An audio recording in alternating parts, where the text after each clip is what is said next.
Сайн байцгаана уу? Кино Задлан видео контентын 51 дахь дугаар энэхүү хэлж байна. За энэ удаагийн дугаараараа Солонгосын Шимэгч киног онцлон танилцуулах гэж байна.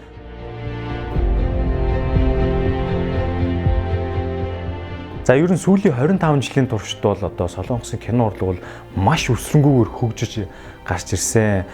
За тэр дундаа ялангуяа дэлхийд дахинаа бол Солонгосын хамгийн их борлуулсан бараа бүтээгдэхүүн юу вэ гэвэл одоо энэ Солонгос драм кино бол өндрөөр орноо. Ер нь хятад өмнө төршийн киноны зах зээл бусад орн чиглэлтгөө нэлээ ихээр энэ кинонууд гарч байгаа. За тэгээд Солонгосын эдгээр кино бол одоо Холливуудын зарим киноноос илүү сайн сайжраад даваад гарсан гэхэд бол баг буруудахгүй баг. Бүр ялангуяа нэг инхтэй кинон дээр солонгочууд бол үнэхээр их сайжирсан байгаа. Яг л Холливуудын төвчний техник хэрэгсэл мөнгө санхүү төсөвтэйгээр ордог. Ер нь бол дэлхийн төвчний бүтээл хийгээд ирсэн. Триллер жанрын кино гэж байдаг. За үүнээс улбаалаад Солонгосын ийм триллер жанрын киног тусдаа бүр юм салаалan хөгжөө цэцэглээд маш мундаг явж байгаа. Тэгээ солонгосчууд үүнийг ч гэсэн маш сайн хөгжүүлж гаргасан. За тэгээд үүний нэг тод жишээ бол өнгөрсөн он буюу 2019 онд гарсан Parasite буюу одоо Шимэгч кино байна. За хэрвээ та бүхэн киног үзэж амжаагүй бол юуны вишний видео санд орчихсон байлээ. Миний би бол хамгийн анх Улаанбаатар кино студио дээр ганцхан удаа гарахт нь том дэлгэцээр бол үзэж амжсан. Та бүхэн амжаагүй бол одоо юуны вишнээс үзээрэй. За шууд утгаараа бол Parasite гэдэг нь өөр нэгний биеийг өөртөө байр орон сууц болгон тэжээлийн их үсрээ болгон ашигладаг амьдрдаг организмыг хэлдэг үлээ. Одоо жишээ нь яг л тууцан хорхоо, цагаан хорхоо гэх мэт. Харин энэ хорхооны уг үйлдэлийг одоо нийгмийн давхаргаж шилжүүлэн харуул уг киноны нэр тун зогсон гэлтэй. Ингээд 2019 оны хамгийн дуйлан тарсан киноны нэг болох Parasite киноно ерөөдөө нэм black comedy, drama, thriller төрлийн киног одоо найруулагч Бонжүнхүний бүтээлээ. Уг кино нь 2019 оны 5 сарын 21-нд болсон. Одоо Танин кино наадмын дээд шагналыг хүртсэн. Уг шагнал болох Palmodorыг хүртсэн өмнөд Солонгосын хамгийн анхны кино болсон. Ер нь бол түүхийг ярих юм бол 2013 онд гарсан Blue is the Warmest Color киноноос хойш шүүгчид санал нэгтэйгээр дээд шагналыг хүртсэн анхны кино болсон байна. Уг Танин кино наадманд нээлттэй хийхэд нь одоо кино шүүмжлэгчид 8 минутын турш босож алга ташиж хүндэтгэл үзүүлсэн. За харин Quentin Tarantino найруулагч тухай үедээ шагнал авч байхад дээдл нь 6 минут алга ташижсэн юм баримт байд юм байна. За мөн Шимэгч кино маань өмнөд Солонгос улсын 92 дахь удаагийн Academy Awards наадмын The Best International Feature Film шагналыг хүртсэн. За өмнө нь бол Бонжүнхү найруулагчийн 2009 онд хийгдсэн Murder буюу их хэмэх киногоор энэ шагналыг хүртчихжээ. Энэхүү дахин 2 дахь удаа хүртсэн байна. Энэхүү кино маань 2019 оны 5 сарын 21-нд Cannes нээлттэйсэн. За үүнээс 9 хоногийн дараа өмнөд Солонгос 2019 оны 5 сарын 30-нд нээлттэй гэсэн бөгөөд CG Entertainment-ийн бүтээл болох уг Parasite кино маань Солонгос улсын кино шүүмжлэгчдээс бол маш өндөр үнэлгээ авсан. За тэгээд Солонгос нээлттэйсэн дараа дэлхийд даяар нээлттэй ч гэсэн Орос улбаны улсад тухайн оны 7 сарын 4-нд нээлттэйсэн бол Америк нэгдсэн улсад 10 сарын 11-нд аль биесний нээлтүүдэд туссан сижээ. Харин бидний өмнө төрш бүгд найрамд хятад улсад 7 сарын 28-нд нээлттэй хийх байсан боловч техникийн шалтгааны улмаас уг киноны нээлтийг хойшлуулж. Гэхдээ энийг хойшлуулахад бол одоо улс орны хоорондын зөрчил юм янз бүрийн улс төр политикос шалтгаалсан юмуд бас хавчуулагдсан байдгийг бас дурдвартхан зүй явах. За тэгээд цаашлаад Австрали болон Шинэ Зеланд 6 сарын 27-нд нээлттэйсэн ба уг хоёр улсад хоёуланд нь хамгийн их ашиг орлого олсон Солонгос кино болсон байт юм байна. За ингээд энэ он буюу 2020 оны 1 сарын 7-ны байдлаар Америк нэгдсэн улс Канадад нийт 24 сая долларыг олсон байна. Parasite киног одоо эхний 7 хоногт хамгийн өндөр ашиг орлого олсон анхны гадаад кино болгосон. Энэ бас ховор тохиолдол. Өмнөд Солонгос улстай бол нээлтээс эхний 7 хоногт 20.7 сая долларыг олсон байна. За уг кино маань одоо дэлхийд дахинаас нийтдээ 130 сая гаруй $10 олоод байна. Тэгэхээр үндсэн бүтцэн өртгөө бол мэдээж хэрэг 10 дахин нугалсан байгаа. За тэгээд 2019 онд гарсан кинонуудаас бол кино шүүмжлэгчдээс бол маш өндөр үнэлгээ авсан. Олон хүмүүс бол сайшааж магтсан бичвэрүүд бол интернетээр дүүрэн байсан. За тэгээд киног найруулсан Бонжүнхү найруулагчийн хийсэн кинонууд дундаас хамгийн өндөр ашиг орлоготой киноноос тодорсон төдийгүй өмнөд Солонгостой ашиг орлогоор тэргүүлсэн киноны жигсаалтанд 19 дугаарт эренбэлэгдэв юм байна. За ингээд киноны үйл явдлын талаар товширвол Ким Китек болон одоо түүний ихнэр хүү охин хамтдаа ядуусын оролт нэгэн байрны доод давхарт амьддаг өгөөд хүүгийнх нь найз минь хүүг тэднийг нэг хачиргалтай жолоог авчирж азаргал авчирдаг хэмээн бэлгэлснээр одоо киноны үйл явдал эхэлдэг. За мөн тэр айлд зочлон ирсэн хүүгийнх нь найз нь нэгэн баян айлын охинд англи хэл заах ажил олж өгдөг. За тэгээд хүүн сэргэлэнтэн аав ижлэн охинд өгөө залчин аргаараа тэр айлын ажил бүтээлчд болгосноор киноны үйл явдал маш сонирхолтойгоор цааш өрнөдгөө. Баяалын гэрийнхэн бол одоо нэгэн удаа амралт цувралаар явдаг. Энэ бол одоо хүүгийн төрсөн өдрөөр гадуур гарч хонхоор тэмдэглэдэг гэсэн. За тэгсэн чинь тэдний доод зөөрний давхарт хуучин гэрийн үйлчлэгчийг нөхөр нь хинч мэдээлэлгүйгээр нууцаар 4 жил амьдэрсэн байсныг тэд мэдснээр киноны үйл явдал бүр сонирхолтой өрнөдгөө. За гэхдээ нилээдэн кино үзэгчд буюу кино шүүмжлэгчид зарим нь одоо Квентин Тарантино найруулагчийн Солонгос киноны хувилбар хэмээн зарим блогдоо бичсэн байсан. Яагаад үүнийг ингэж адилтайгаа болсон шалтгаан бэхээр киноны эцсийн хүчит бүх зүйл болоод өнгөртөгтэй холбоотой учраас нэг жоохон өстөвэ нэмэн ярьсан байж магадгүй даалтай. За ингээ киноны зураг авалт 2018 оны 5 сарын 18-нд эхэлсэн бөгөөд нийт 77 хоног үргэлжлэн тэр оныхоо 9 сарын 19-нд дууссан. За тэгээд кинон дээр алдтай уран баримлчийн өөрийн бүтээл хэмээн гардаг байшингийг бол шинээр дахин барьсан ба одоо production designer Ли Хажун одоо үүн дээрийг төвлөрөн ажилласан. Түүний ярьсан ярилцлагын үеэр бол өөрөө хэлчихсэн би бол архитектур биш ээ. Тийм болохоор хүмүүсийн тав тухтай байдлыг бас харин кино зураг авахд аль нь дээрээ гэж утсан энэхүү зураг авалтын талаас харж энэ байшингээ угсарч барьсан гэж ярьсан. Мөн production designer маань үргэлжлүүлэн ярихдаа байрны доод давхруудын хувьд нарны гэрлийг хаанаас яаж тусах вэ гэдэг дээр хамгийн удаа их бодож төлөвлөсөн гэж байгаа. За тэгээд үүнийхээ дагуу зураг гарган судалснаар цонхнуудын байрлалаа гаргаж хийсэн юм билээ. Солонгосын олон кино бүтээлдэг Канам гэх мэт баячуудын хорооллын үнэтэй байрны зураг авах нь олонтой байдаг. За харин Шимэгч киноноос бол ер нь үзэж байгаа хүмүүсийн сонирхлыг татсан нэг зүйл бол яхаа аргагүй баяалын гэр байсан. За энэ хаана өдөө хэний амьдардаг гэр юм болоо гэх яриа бол нэлээд гарсан.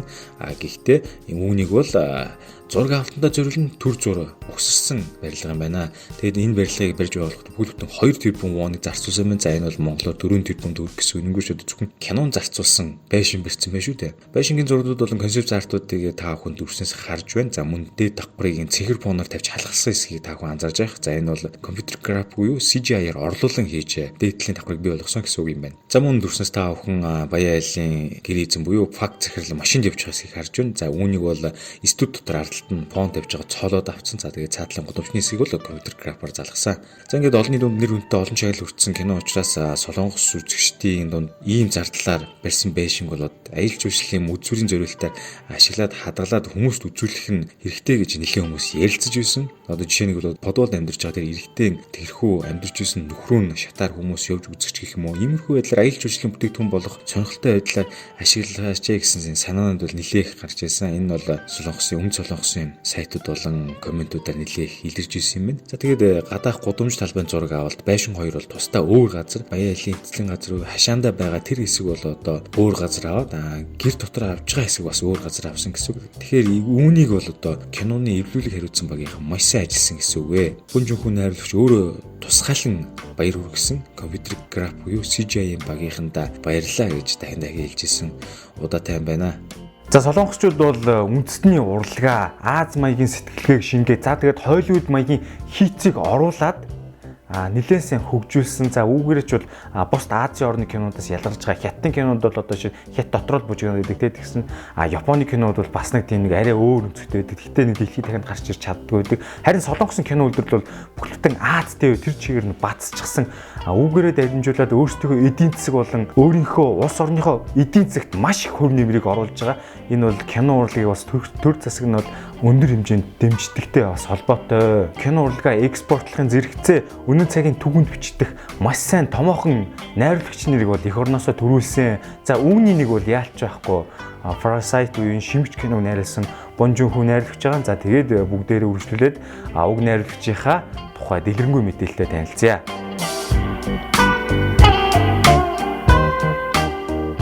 За өмнө солонгосын кино найруулагч зохиолч тэрээр 1969 оны 9 сарын 19-нд Дээгүү хот төрж өссөн ба одоо энэ жил ингээд 50 настай дунд сургуультай үедээ кинонд ихэд татагдсан найруулагч болохоор шийдсэн. Түүний аав нь бол компьютер график дизайнертай бас их сургуультай багшилдаг. Өвөө нь бол кино зохиолч мэргэжилтэй байсан юм. Иймээс кинотой багасаа л их ойр өссөн. За найруулагч маань том ах маань бол уран зохиолын багш өгөөд их чин загварын чиглэлээр ажилладаг урлагийн сургуульд өссөн ийм хүн байна.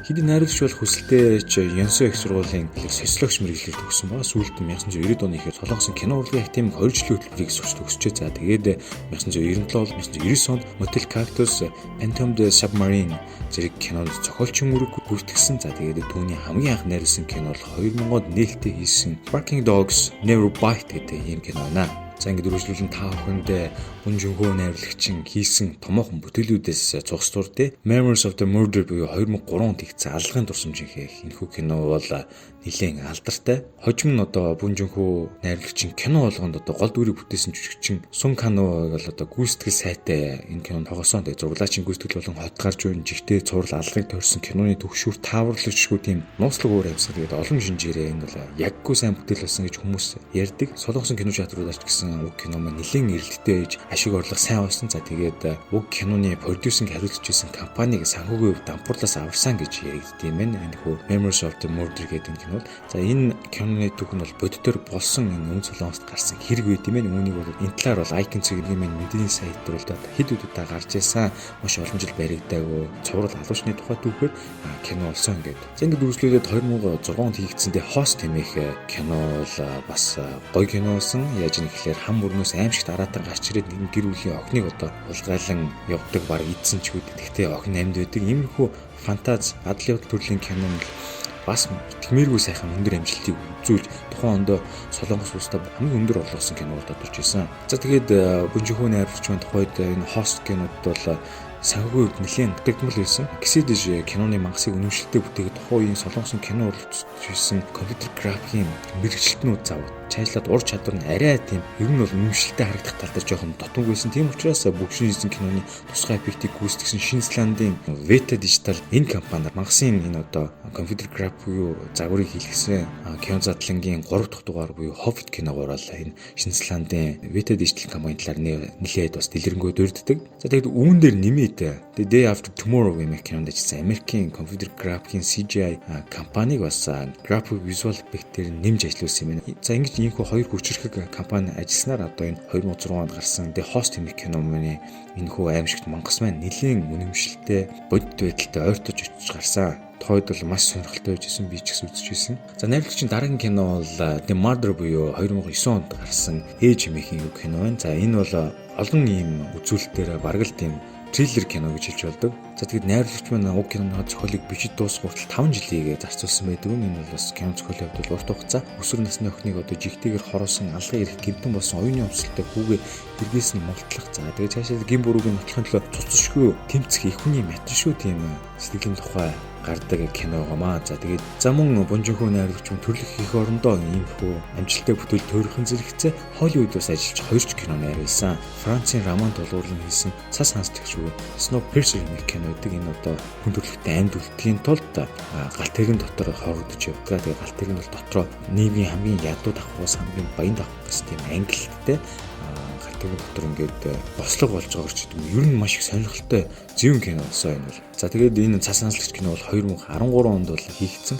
За дараагийн Холливуудад хамтарсан гэж яригдж байгаа кино бол 2017 онд Netflix стриминг кино компанид хамтарсан Okja хэмээх кино маа. Энэ бол одоо бас нэг сонирхолтой тийм нэг сонин амтан гарч ирээд байдаг тийм кино байгаа. За ер нь бол дээд үрцэн эдгээр хоёр кино бол эх орондоо хийжсэн кинотой харьцуулбал өргөн бүрэлдэхүүн өндөр зардлаар бүтсэн харьцангуй нөхөр төслүүдээ тэгээд ч одоо энэ прожектууд маань найруулагчд маань бол маш томоохон туршлагыг бас хөрвүүлсэн. Тэгээд ер нь бол ямар ч үзэгчийг өөдөө гонсоолохгүй киноны адлууд эргүүлэхдээ автуулан хорхойсол зугаацуулагч шинжийг бол өндөр тунгаар агуулсан иймэрхүү кинонуудыг зохиолын хүч найруулж идэг найруулагч байна. За тийм учраас тэр өөрөөр Солонгосоор нэлийн нэр томоохон топ 3 найруулагчийн 109-оор ордог. За иймэрхүү найруулагч маань одоо Шимэгч хэмээх киноноос өмнө Азийн кино ертөнцид бол нэлийн амжилттай ажиллаж ирсэн. 2007 оны Asian Film Awards-д бол The Host кино нь бол шилдэг кино болж ирсэн. За 2010 онд бол Mother кино нь Best Screenplay болж шалгарч байсан.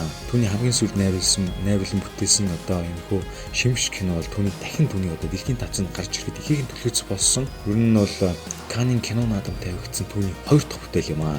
2017 онд хийгдсэн Okja кино бол Канин кино наадамд бол өрсөлдөж байсан. За ингээд найруулагчийн хийснээр бол одоо ихэнх кино бүтээлүүд баячуудын дүрийг сувдаг шанхай сэтгэлтэй план цагаандаа гарсан дээрэнгүү зантаагаар харуулдаг байсан. Гэхдээ бодит байдал дээр бол яг ч тийм байдаггүй. Исонгүн, Жуйонжун гэмээх одоо энэ хоёр жүжигч маань баяа ил ихнэр нөхөр хоёр гэсэн энэ дүрүүдийг бол маш сайн илэрхийлж гарсан гэж найруулагч маань дурж байсан. Орчин үеийн одоо баячуудүүд монголчуудын хэлдгээр бол шинэ баян чэйж өвтөгдөг шиг гаднаас нарахад ганган нэгжин сайхан хүмүүс боловч сонгины харьс арилгадаг шиг нэгээр нь хуулахаар нөгөө нэг байдаг баячуудын мөн чанар танигдана гэдгийг харуулж гэж найруулагч маань дурдж байсан. Найруулагч маань хэлсэндээ түүний аав бол ингээд их сургууль багшилдаг байсан. Яг кинон дээр бол одоо тэр гарч байгаа ядуу айл болон баян айл пакийн гэр бүл хоёрын яг дундуур нь бол уг найруулагч Бунжинхүү найруулагч нь өссөн гэж өөрийгөө хэлж ийсэн. Гэхдээ түүний хамаатан садан дотор ч гэсэн юм ядуу зүдөө айл зөндөл байдаг байсан гэж ярьжсэн. За тэгээд өөрийн биеэр энэ ядуу зовлыг бүр нэг хүртэл мэдрээвч гэсэн бас зах зургаас нь амссан. За тэгээд үүнийгээ кино урлагаар дамжуулан бүр нарийн деталь зүйлүүдийг харуулах нь найруулагч шүний үүрэг байгаа гэж тэр ярьжсэн билээ.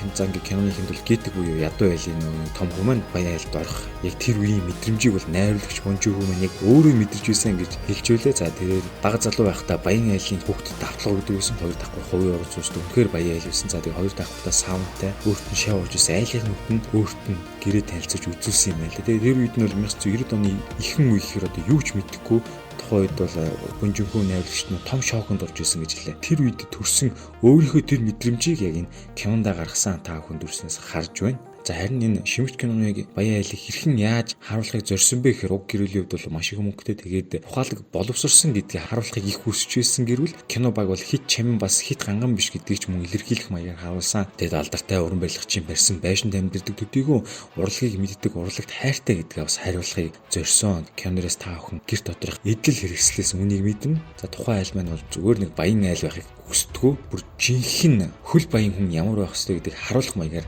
амьдарч байгаа гэдгийг бас илэрхийлэх зорьсон. Тухайн баян айл маань өөрийн гэсэн хил хязгаарыг тогтоосон шугамтай буюу тэрхүү шугамыг хин нэгэн даван гарахыг зөвшөөрдөг үнрээр дамжуулан илэрхийлсэн. Баячууд бол яг өөрийнхөө тэр комфорт зон дотор байгаад гаднах ертөнцийн ямар байгааг хамаагүйгээр метро болон бусад автобус, тээврийн эсвэл гадуур явж байгаа гудамж талбай хүмүүс ямар үнэртэй байх нь яг үүндээ тэдэнд хамаагүй байдаг. Дээр дурдсан тэгээд тэд өөрсдийнхөө тогтоосон шугам буюу тэрхүү комфорт зон дотор л амьдрахыг хүсдэг. За тэгээд бусад хүмүүсийг бол энэ зооноосоо энэ комфорт зооноосоо гадна үлдээх хүсэлтэй буюу өөрийнхөө ертөнцийн амар тайван байхыг хичээдэг гэдгийг энэ кинон дээр онцлохыг зорьсон гэж найруулагч манд өрдөж байсан. За та бүхэн киног үзсэн бол үнэрний талаар бол нэлээд гардаг. Үнэр бол хамгийн их дурсамжийг сэргээдэг мэдрэмжүүдийн нэг үлээ. Тэгээд киноноор одоо гэрийн багш жолооч гэрийн гүйцэтгэгч хэмээх одоо эдгээр ажлууд бол маш баян айлуудыг ядуу хүмүүстэй холбож өгдөг тийм хувийн орон зайг бий болгодог ховорхон ажил юм байна.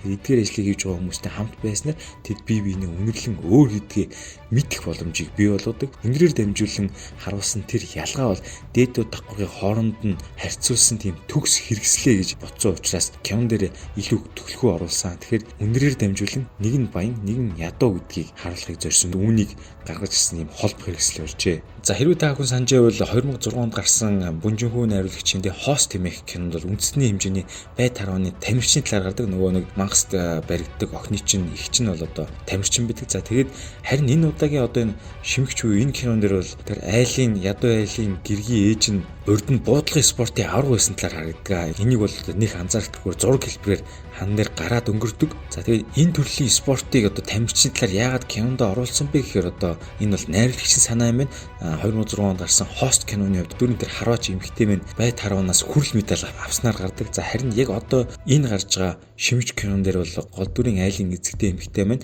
мөнгөн медаль авсан байдлаар гардаг. Хан дээр хадаастай байгаа зураг нэрээс та бүхэн харна. Энэхүү зураглаар дамжуулан юуг үзүүлэхийг зорьсон бэ гэхээр хэрвээ эхнэр нөхөр хоёр хоорондоо зодтолтвол эхнэр нь ганц л цогтолтоор нөхрийгөө зохиж чадах харуулахыг зорьсон гэж байгаа. Цаад утга нь өөрөөр хэлбэл нөхөр нь энэ гэрийн эзэн ч хэлээ гэсэн нийгэмд эзлэх байр суурийн хувьд эдийн засгийн хувьд ямар чадварыг харуулсан гэж найруулагч тайлбарлаж байсан. Бие махбод болон зан чанарын хувьд сул дээр нэгэн чадваргүй хүмүүс байгаамаа гэдгийг энэ киноны нэрээр нэрлсэн энэ Шимэгч хэмээх тухайн айлыг харуулахыг зорьсон байна. За өргөжлөө та бүхэндээ баян айлын эхнэрийн тухай дүрдээ тэрээр бол тун итгэхий гин зан дөрөгтэй харагдаг. Гэхдээ тэр эмэгтэй хэзээч хин нэгэн тэнийг юм уу эсвэл ухаан муутай зан дөрөгтэй гэж харагдаасаа гэж боддгоо тун ухаалаг болж харагдахыг хичээдэг. За магадгүй сургуультай хичээл номоо сайн эдэг сурагч байсан ч гэсэн зүгээр л нэг хүмүүс маш амархан итгэдэг залуудаа баян эртийг ирэлсэн амьдралын хэцүү эрхийг огт туулж үзээгүй тийм эмэгтэйг харуулдаг. За тэгээ энэ санаагаараа бол та хин нэгэнд эргэцэж байгаа бол ямар нэгэн муу зүйл болж магадгүй талаар боддог байх ёстой гэдгийг харуулахыг зорьсон гэж байсан. Яг кинон дээр бол тухайн баян айлын эзэгтэй мэн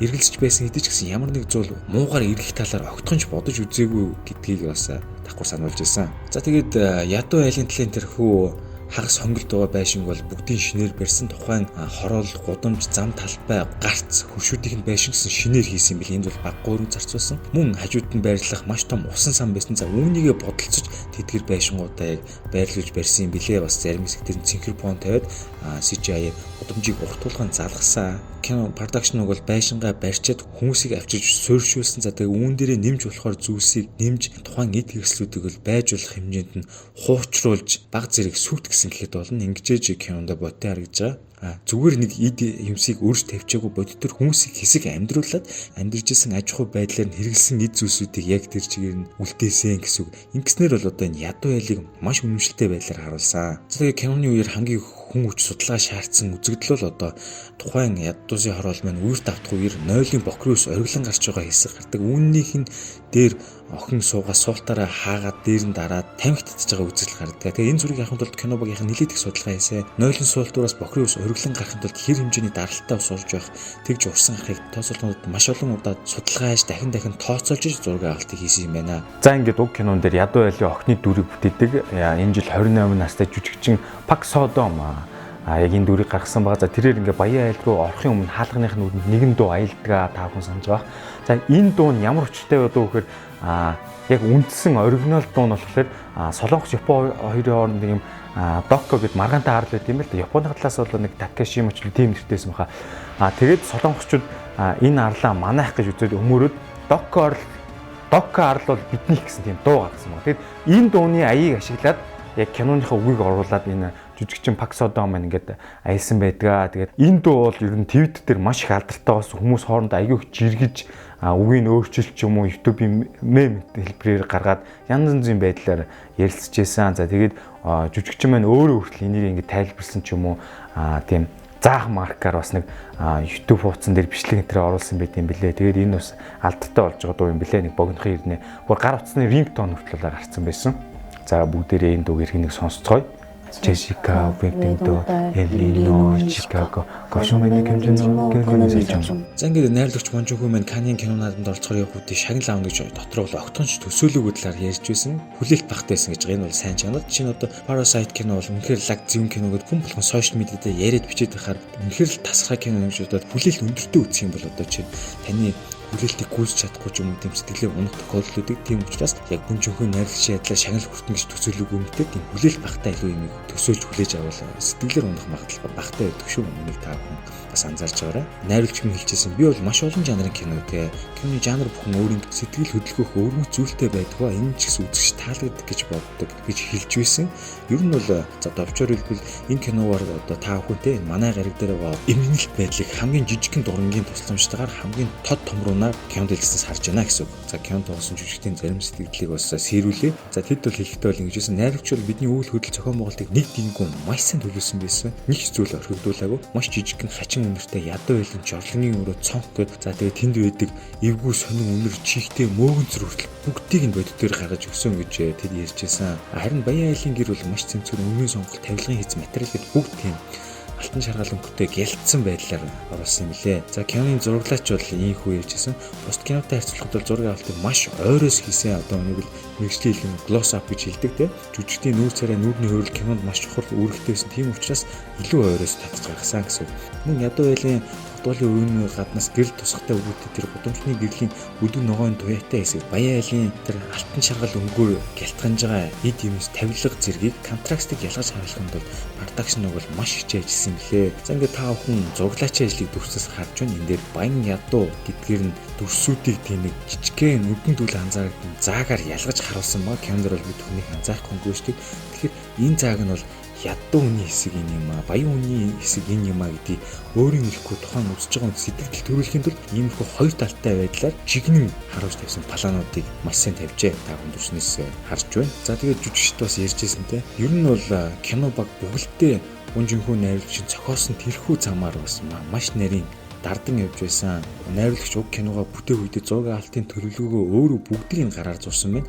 Тэгээд үүнийгээ нэгтгэн 2019 оны 6 сард нийлүүлээд continuity ном буюу одоо concept art storyboard-уудаар Энэхүү ном болгон хэвлэн гаргасан байна. Та бүхэн storyboard-ийн хэсгээс харж байна. Үнд солонгосын нэрдэн гарч байгаа Энэхүү бидний өнөөдөр ярьж байгаа Монжинхүү найруулагч бол алтан мөнгө бүсэг шагнал авахтаа нэг хэлсэн үг гэдэг байна. Үүнийг бас дахин дурдан хэлье гэж урьж байна. Тэрээр одоо англи хэлтэй үзэгч зориулж хэлсэн байх гэж бодож байна. Хэрв та тэр нэгэн инчин хэмжээтэй хадмал орчуулгыг давж харж чадвал маш олон гайхалтай кинонуудтай танилцах болно гэж хэлж байсан. За энэ бол Азийн кинонуудыг хэлж байгаа. Эсвэл хинтээ хүмүүс бол англи хэлтэй баруун кинонуудаа үздэг. Үүнийг бол баг зэргээр өгөөцөө гэсэн үг. За монгол хэл бол одоо үгнүүдээс нийлж үг бүрддэг. За харин солонгос хэлэн дээр бол үгний эхний үе юм уу хойд үгдийн авангуудаа нийлүүлээд нэг тийм шинэ үг бүтээх аюух тийм тохиолдол байд юм байна л да. Одоо хар ярианы хэллэг гэсэн үг те. Бид нар хэлэн ч гэсэн байдаг. Тэрнтэй адилхан солонгосчууд л арай өөрөөр үздэг юм байна. За жишээ нь болохоор chicken үе юу шарсан дахиа гэдэг үгний чи гэдэг уртлын үеийн авангуудаа megju гэ p гэсэн үгний бас нэг meg гэсэн үгийг аваад нийлүүлээд ингээд chimeg гэсэн үг гаргаж байгаа. За энэ нь болохоор шарсан дахиаг уунгаа идэхтэй хэлдгийн үг байдаг ч юм уу. Үгийн үеийг ашиглаж үг бүтээдэг. За би яагаад үнийг ярьж байна гэхээр яг үүнтэй адилхан бунжинхүү найруулагч маань одоо кинон дээр бол маш сайн юмыг детальчж харуулдаг. Тийм учраас энэ деталь гэдэг үгний тайл гэдгийг хойтлын үеийн авангуудаа найруулагч уртлын үг болох бун гэсэн үгийг аваад бунтэл гэдэг ийм хоршоо гаргацсан ба. За тэгээд энэ нь болохоор одоо бунжинхөө найруулагчийн бүтээлүүдийг ерөөдөө бунтэл гэж юм хочилдог юм нэр үг ингээд солонгос хүртэл гарцсан байна. Тэгээд найруулагч байгаа ч гэсэн бунтэл гэж хочилт юм байна. За ингээд та бүхэндээ баян айлын бодвол амьдрдаг эрэгтэй дүр тоглосон жүжигчин Пак Мин Хүн жүжигчний талаар бас дурдъя. За тэрээр бол зохиолыг уншихаасаа өмнө нууц хадгалах гэрээ байгуулж өгсөн учраас гэрээнээс хойш бол сошиал медиа ашиглахаа зогсоосон. За тэрээр бол ярихтай гэжсэн. Зарим жүжигчдүүд зураг авалтын үеэр бол албаар өөрийгөө харуулж бенедикээ сонирхлыг татгад ашигладаг. Энэ бол кино маркетинг гэсэн нэмэртэй байдаг. Гэхдээ тэрээр бол нууц хадгалах гэрээ байгуулсан учраас үүнийг гэр бүлийнхэнд ч гэсэн хэлээгүй гэж байгаа. Хэдэн сарын турш одоо Жонхуугийн зураг авалтын тэр талбай руу кинонд оролцож байна гэж хэлэхээс өөр зүйлгүйгээр гарч явдаг байсан байгаа. Тухайн жүжигч маань өөрөө их яриасаг оролцож байгаа киноны талаар ойр дотны гэр бүлийнхэнтэй их ярилцаж ийм дүр бүтээж байгаа хэмээн нэлээх тайлхиндаг үедээ тэгсэн чинь одоо яг энэхүү Шимэгч кинон дээр нууц хадгалах гэрээ байгуулсан байдаг. За тэгээд үүнийхээ үүргийг биелүүлэхэд бол тун хэцүү байсан талаар тэрээр дурчаасаа яагаад гэвэл тэрээр яриасаг хүн. Түүний дээр бол нэлээх нууцлаг бусдаас маш сайн нууцлж байсан. Тийм учраас олонд мэддэхгүй ярианч оролцохгүй яриач өгөхгүй явдаг байсан гэжсэн. Киноны сурчлагын постэр хүртэл түүнийг орсон бас ороогүй гэсэн хоёр янзаар гардаг байсан байна. Танин кино наадамч гэсэн тэрээр бол одоо кино бүрэлдэхүүнтэйгээ цуг явсан юм байна. Гэхдээ киноныхаа агуулгыг спойлер дуулахгүйгээ дандаа кабинаас бултаж юмны ард үлдэж явж ирсэн байна. Ер нь бол киноноос хойш гэсэн тийм нуугдж явсан зуршил нь үлдээд нэг хэсэг бас гараагүй гэж хэлсэн. Тэгэхээр Канин кино наадам бол хамгийн ихэнд эрт нээлттэй хийж байгаа. За тэгээд түүнээс нэлийн хожуу солонгослон гадны бус орнууд нээлттэй хийж байгаа учраас энэхүү жүжигчин Пак Мин Хөгийн дүрийг бол одоо нууцлахаас өөр аргагүйсэн юм байна. Айлын хонголт 4 жил амьдарсан хүний дүрийг бүтээсэн жүжигчин маань өөрийнхөө зураг авалт эхлэхгүй байхад бүхэл бүтэн сарын өмнө ирээд зураг авалтын газар очиод газар доорх тэрхүү подвол руу орж хөвтдөг байсан гэж байгаа.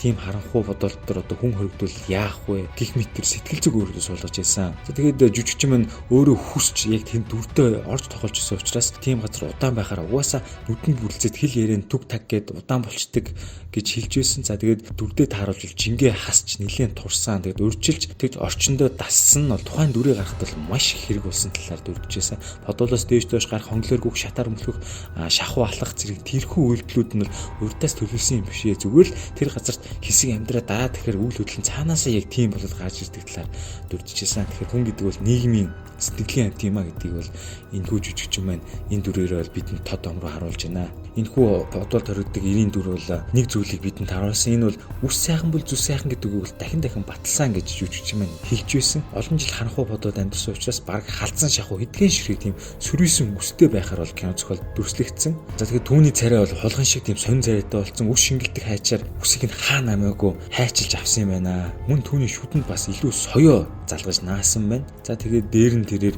бие борлуулдаг одоо body tanning гэж ярьдаг те. Энэхүү аппаратанд өөрийгөө биеийг борлуулад мөн 10 кг хэмжинг хасч турсан юм байна. Пак Мин Хүн жүжигчин бол одоо өөрөө их том нүдтэй хүн юм байна. Тэгээд дандаа хурцтай бол буюу киноны эсрэг дүрүүдийг ер нь авчт юм байна. Тэгээд Шимэгч кинонд ч гэсэн түүнийг тоглосныг хараад түүний гэрийнхэн бол үзээд нилээх гайхсан. Таньдаг хүмүүс нь ч гэсэн түүнийг хараад ерөөсө таниагүй гэж хэлж илээ. Тим ихээр дүрийг өөрчилсөн байна. Тэгээд тухайн жүжигч маань киноны ийм чухал дүрийг хариуцаад дараа нь бус хүмүүс найз нөхөд гэрийнхэн нь бол өндрөөр үнэлж магтаж байсанд нь бол тэр их баярлсан юм байна.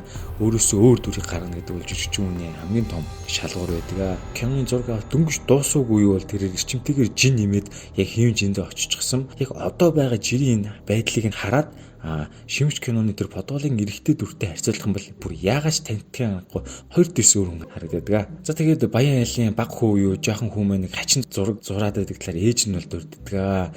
Тэгээд түүндээ бол багш хөслөн авдаг. Тэр хөсөлсөн багш нь бол ядуу айлын охин гэсэн. Тэгээд зурган дээр байгаа дүрс нь подол дамждаг эрэгтэйг үнэхээр сайн зурсан байгааг бол киног дахин үзэхэд бол нэлээд сайн мэдэгдэжсэн. Ерөөдөл яг дүрсэлсэн. Тэгээд энэ киног үзээд үнэхээр хүүхэд зургаар дамжуулан сэтгэхүй бодлын ямар нэгэн мэдэж утгүй зэрэг талаар хүмүүсийн сонирхлыг бол татсан гэхэд бол энэ талаар ч гэсэн хүмүүс бол сонирхолтой материалыг нэмж хайж энэ талаар бол блог нийтлүүд хэд гарсан юм байна. Ингээд та бүхэнд үргэлжлүүлээд киноны төсөв зардлын талаар дэлгэрүүлж Шимэгч киног бүтээхэд бол нийт 13.5 тэрбум вооны зардал гарсан юм байна. За тэгээд маркетингийн зардалтайгаа нийлээд энэ бол 15 тэрбум вон болж энэ ч одоо монголоор 30 тэрбум вон гэсэн үг шүү дээ. Маш их мөнгө. За тэгээд жүжигчдийн цалин бол бас өндөр байж ядуу айлын аавыг дүүрийг бүтээсэн жүжигчин Сун Ганху бол одоо 800 саяыг авсан байна. Ингэр бол одоо монголоор бол тэрбум 600 саяыг бол зөвхөн киноны дүр бүтээгтээ авсан гэсэн үг. Энэ ч бас баг бах. Тэр бол өмнө Солонгост бол дэлхийн тавцанд бол нэлийн танигдсан бол алдартай жүжигчин. За тэгээд түүний хүүгийг бүтээсэн Чоу шиг бол 200-аас 300 сая вооны хооронд цалин авсан юм байна.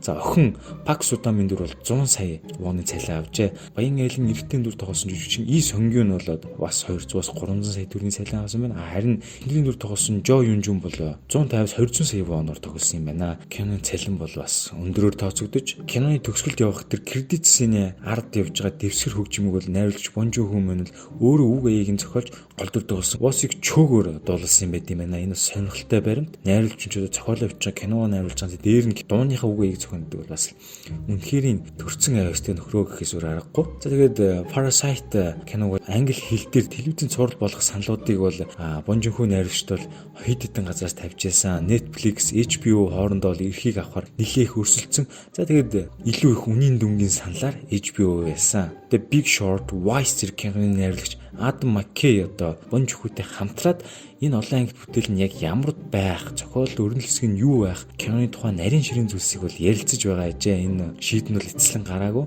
За бас нэг заавал нэг хэлэх зүйл байгаа. Энэ юу вэ гэхээр киноны шилжилт байгаа. Яасан гэхээр эхлээ кинон дээр нэг юм хошин зүйл явж байснаа шилжээд юм триллер, драм руу ингээд орчиж байгаа. За тэгснэ буцаад нийгмийг шүүмжилж байгаа юм хэлбэр рүү ордог ч юм. Ийм байдлаар дотор нь юм шилжилтүүд аягүй гоё анзаарчихсан. За тэгээ бид нар бол одоо ингээд ончин солонгос кино шүү дээ гэж дотроо ер нь бодж л баг. Гэхдээ хэдий солонгос гэж байгаа боловч ер нь энэ кинонд гарч байгаа үйл явдал бол дэлхийн альч улс оронд байж болох үз бас гарч байгаа юм билүү. Тиймэрхүү үйл явдлаа нэг талаас нь харуул илүү юм глобал төвчний кино болж чадсан гэж бодож байна. Ерөнхийдөө юм солонгосын хэм маягийг хэтрийг харуулад байгаагүй нийтээрээ нийгмийн аж байдлыг маш гоёор шүүмжил гаргасан. За ингээд уг кинон дээр та ажилчин ангийн хүмүүс буюу ядуу хүмүүс мань хоорондоо эв санааны нэгдлийн талаар ойлгож ерөөсөө огт байхгүй талаар гардаг. Энэ бол найруулагчийн илэрхийлэх гэсэн санаандаас хамгийн чухал юм а гэж тэрээр өөрөө хэлчихсэн. Түүний өмнө найруулсан Murder киноны хувьд бол бие бинийгээ хэмэлсэн, урд самарсан, гэмтээсэн хүмүүсийн талаар гардаг. Харин эсрэгээр хост киноны хувьд хүмүүс хоорондоо эв нэгдлийн талаар үгэлдэг ба тэд өөрсдөө тохиолсон зовлон бэрхшээлийг хамтдаа даван туулахад бол ийхүү гар нийлдэг. За тэгээд Parasite киноны хувьд бол Murder киноны энэ санаатай нэлийн төстэй буюу сул дорой хөрнөө бие биетэйгээ тэмцэлдэг тийм харилцааг бол харуулахыг зорьсон мөн энэ бол үнэхээр гундхтэй зүйл хэдэж бод дүнэн бол ийм байгаа юм шүү гэдгийг бас найруулж хэлжсэн. Эдгээр үзэгдлээс кино үзэж байгаа та бүхэн хошин шогийн мэдрэмжийг авах бас инээх зүйлд гарна. Гисэн мэдээж хамгийн гундхтэй хэсэг нь энэ үзэгдлүүд дараагийн трейлер хэсэг рүү шилжиж байгаа юм а. 2019 оны олонний анхаарлыг үнэхээр татаж чадсан энэхүү бүтээлийг бол зөвхөн Univision видеосон аль биесний эрхтэйгээр нэмэгдсэн байгаа. За энэхүү энэ түрээд кино задлангийн 51 дахь дугаар өндөрлж байна. Ингээд таалагдсан бол та бүхэн шеэр хийж найзуудаа түгээгээрэй. Мөн ингээд дараагийн дугаар хүртлээ түр баяртай.